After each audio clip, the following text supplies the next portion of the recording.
Let's lay some noise.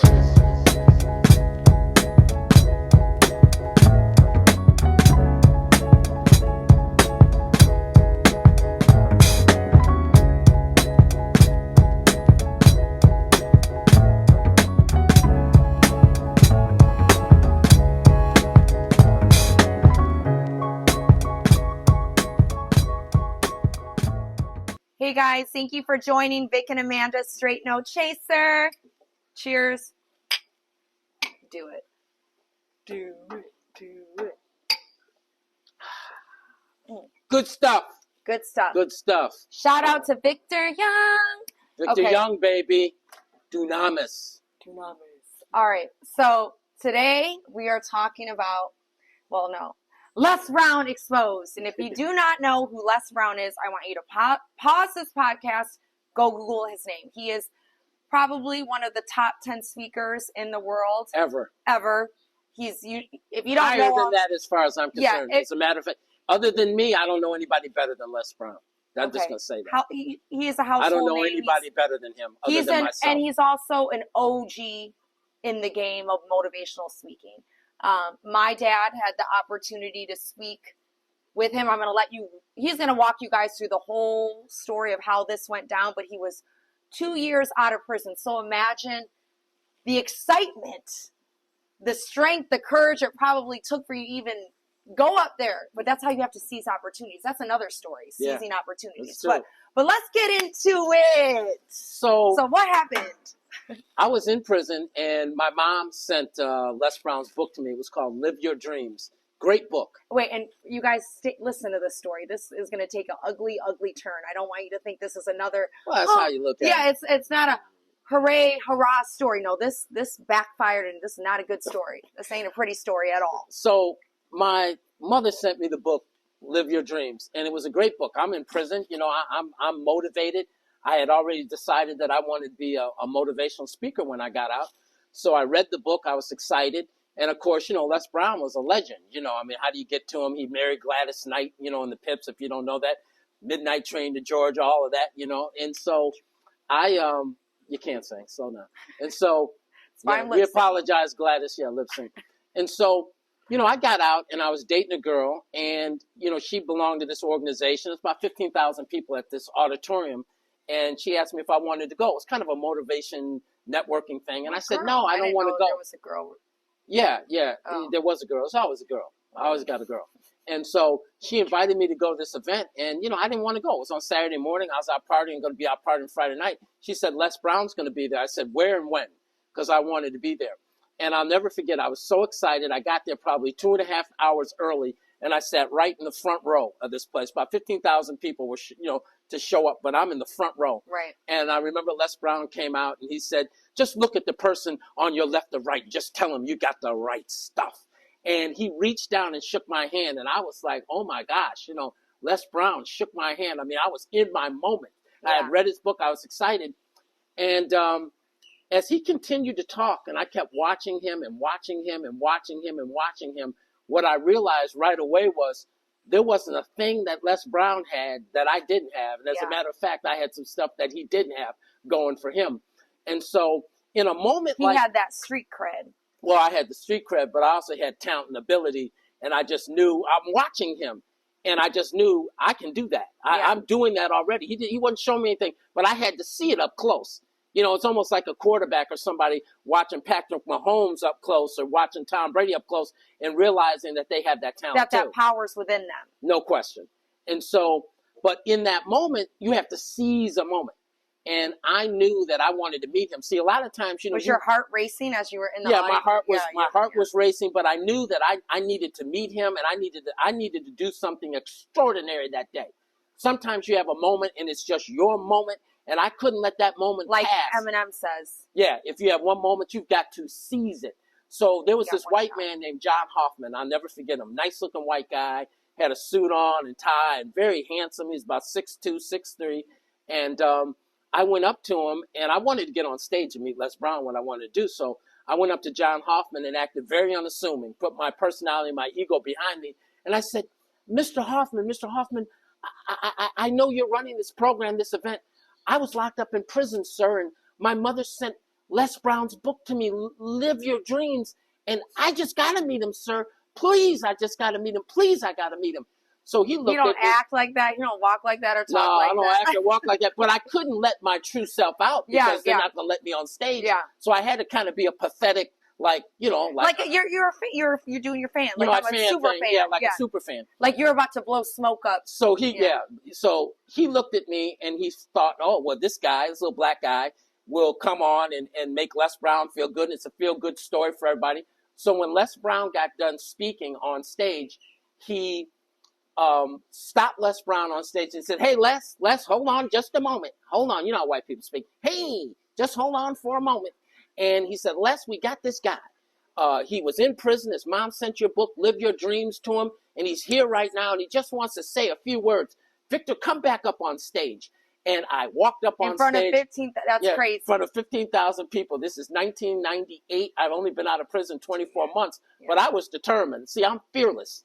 I am afraid of nothing, which scares a lot of people about me. But I'm fearless. And I don't have a filter. You fear God, though. I fear God. But other than that, I fear nothing. And I walk and talk that every day. I live it. That's why I told the Secret Service I'd rather go to prison and die before I tell them my family and friends. I went up there and started speaking.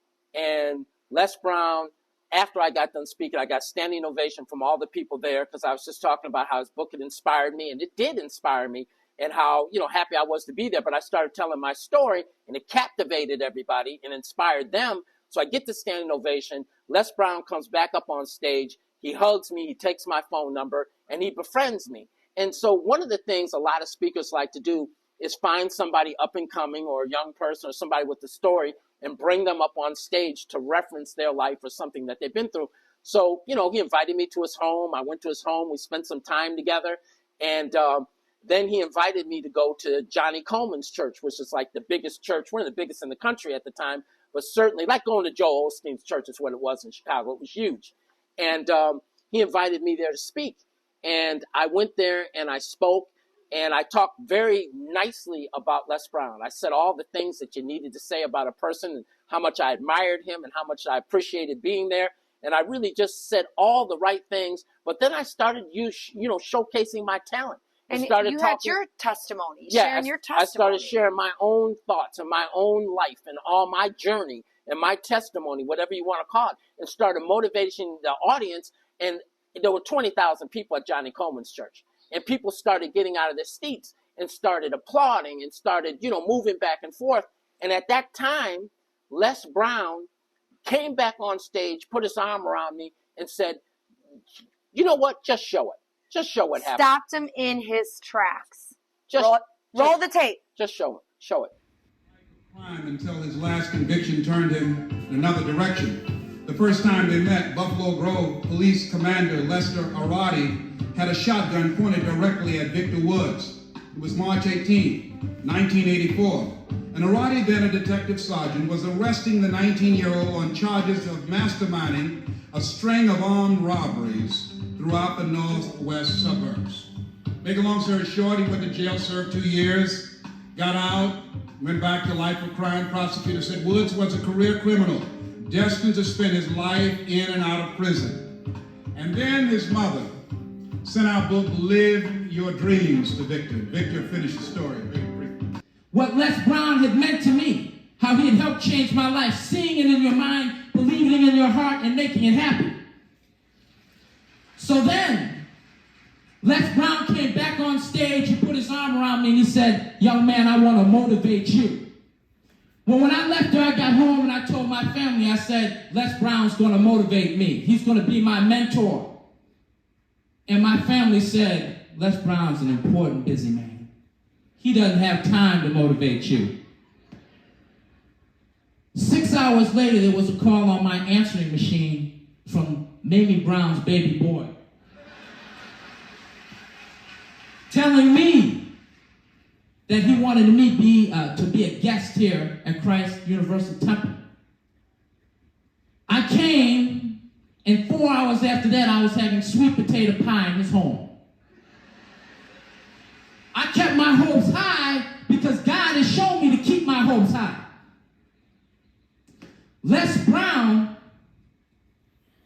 This man has motivated me and has stood by me and has brought me here today. And I want to share with you and let you know that it hasn't always been easy to get where I am today. But see, when you see Les Brown, don't just look at him and know that he's a great speaker. What truly makes Les Brown great is his ability to inspire other people to get up. Because I am an example of his greatness. I'm an example of his greatness. From a jail cell reading his book, it inspired me to get up. And I want you to know before I leave here today that it has not been easy. When I said I wanted to change my life, I heard a disturbing sound. I want you to listen to me now. I said I heard a disturbing sound. And that was the devil rising up from hell in outrage that I wanted to change my life. You see, when the devil sees that you're getting ready to change your life and go in another direction, he'll put people within your path to bring you back. You understand? I had a friend. Yeah.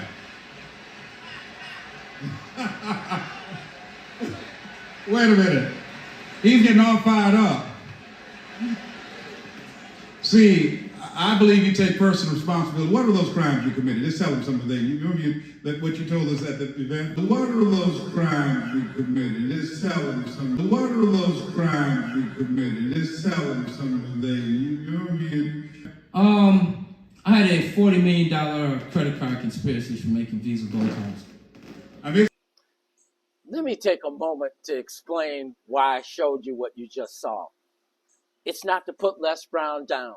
Les Brown is one of the greatest speakers that ever lived, bar none. He's a fabulous speaker, and I learned a lot from him and appreciate him and would refer to him as a friend. I'm not mad at Les Brown. Why should I be? But he definitely tried to dim my light and hold me back. I'm telling you this story because you don't know who's insecure out here. You don't know who's going to try to hold you back and hold you down, people you think are going to be in your corner. If you are truly great at something, you can be sure that other people in your field are not going to try to help you. The video speaks for itself. You need to know that in moving forward. So there's a lot of people out here that are going through something in life where somebody's trying to stop you from doing something. I never expected that would come from Les Brown, but my friend right after that happened said, you know what, Victor? I told you, you're the greatest speaker I've ever heard. You don't know who's insecure. See, you're going to have to fight your way through some inconvenient truth. I'm sure there's a lot of people who saw that video. If I was to tell you this story and I didn't have the evidence to show you, people wouldn't believe it. But that happened. I know who I am.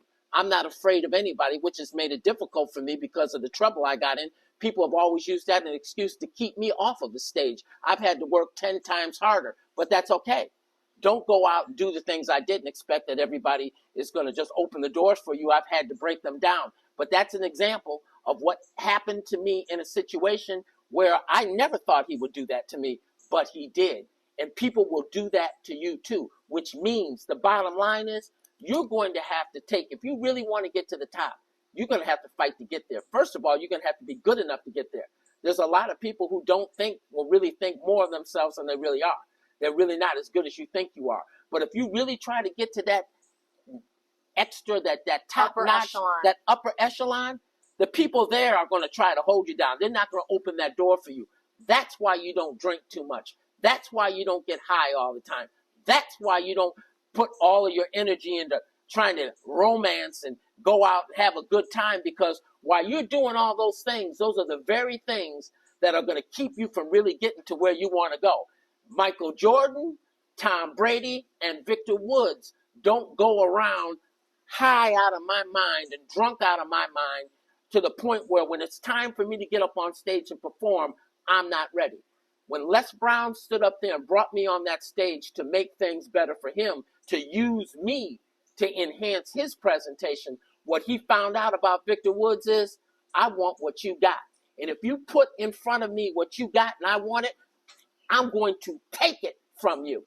And if you think that sounds haughty or arrogant or conceited, everybody, whether it's Patrick Mahomes, Michael Jordan, Les Brown, Anthony Robbins, Bill Clinton, Barack Obama, Donald Trump, anybody that made a name for themselves out here, Steve Jobs, Bill Gates, is going to try to hold you back and keep you off their stage. The main message I'm giving you is, Don't let anybody keep you from rising to where you want to be. And out of respect for Les Brown, you know what I'm going to say? No one rises to low expectations. No one rises to low expectations. This is not a hate you, Les Brown. This is a truth. And it made me better because it kept me going. And didn't inspire you to help even more, help other people that are aspiring to be writers, helping other people who want to be speakers, motivational speakers? I know my dad. I've seen him. He's opened his stage and shared his stage with other people that are aspiring to speak. The truth of the matter is, because of what happened to me that day with Les Brown, anytime people have come to me and asked me for an opportunity to speak and showcase their talent, I gave them my stage. Because I'm not afraid of anybody. What's for me is for me. And I'm not afraid of anybody taking my stage. You can't get in the way of God's plan. Yeah, what God has destined. No one can stop you. You have God on your side. You have a God-given talent, and no one can stop you. No one can stop you. And most importantly, this ain't about him. This isn't about us. I wanted him to share this story because you're going to experience some sort of situation. Maybe not this exact thing, but you're going to experience something where someone's going to try to get in your way. And part of it was, I remember, you may not remember, she was a younger girl. We were at a conference in Chicago, and we saw Les Brown at the conference. We were both speaking there. And I said I was going to go over and say hi to Les Brown and shake his hand and give him a hug. And you said, don't go over there and say anything to him because she remembered what happened. And I said, no. That's okay. Les Brown did what he was supposed to do. And the bottom line and the truth of the matter is, Michael Jordan wasn't mentoring. Michael Jordan and Kobe Bryant became friends after Kobe Bryant came into the league and made a name for himself. He earned that right. He showed everybody who he was and displayed his talent, was on full display for the world. And then Michael Jordan and Kobe Bryant became friends and were able to have dialogue together, but not when he entered the league. This is no different. So just know that. Concentrate on yourself being the best you can be, because I don't want you to work so hard and think, oh, if I can just meet this person, if I can just get this person, this person's going to put me on. It doesn't work that way. You're going to have to put yourself on. Don't forget what I told you. You're going to have to put yourself on. Nobody's going to do that for you. You've got to do the work. Nobody did it for Anthony Robbins. Nobody did it for Ed Millett. Nobody did it for Michael Jordan. Nobody did it for Kobe Bryant. And nobody did it for me. You've got to do it for yourself. So never give up. And remember that. When you're aspiring to do what you're doing, don't forget Victor Woods. Don't forget that video. Don't forget what happened. I'm not mad about it. I'm just sharing with you so you know. Don't concentrate on meeting this person to take you there. If you're truly worthy and you have greatness in you, you will get there because that's where you're supposed to be. Exactly. Thank you guys so much. We appreciate you. Continue to like, share, comment. We can't wait to see you guys on the next episode.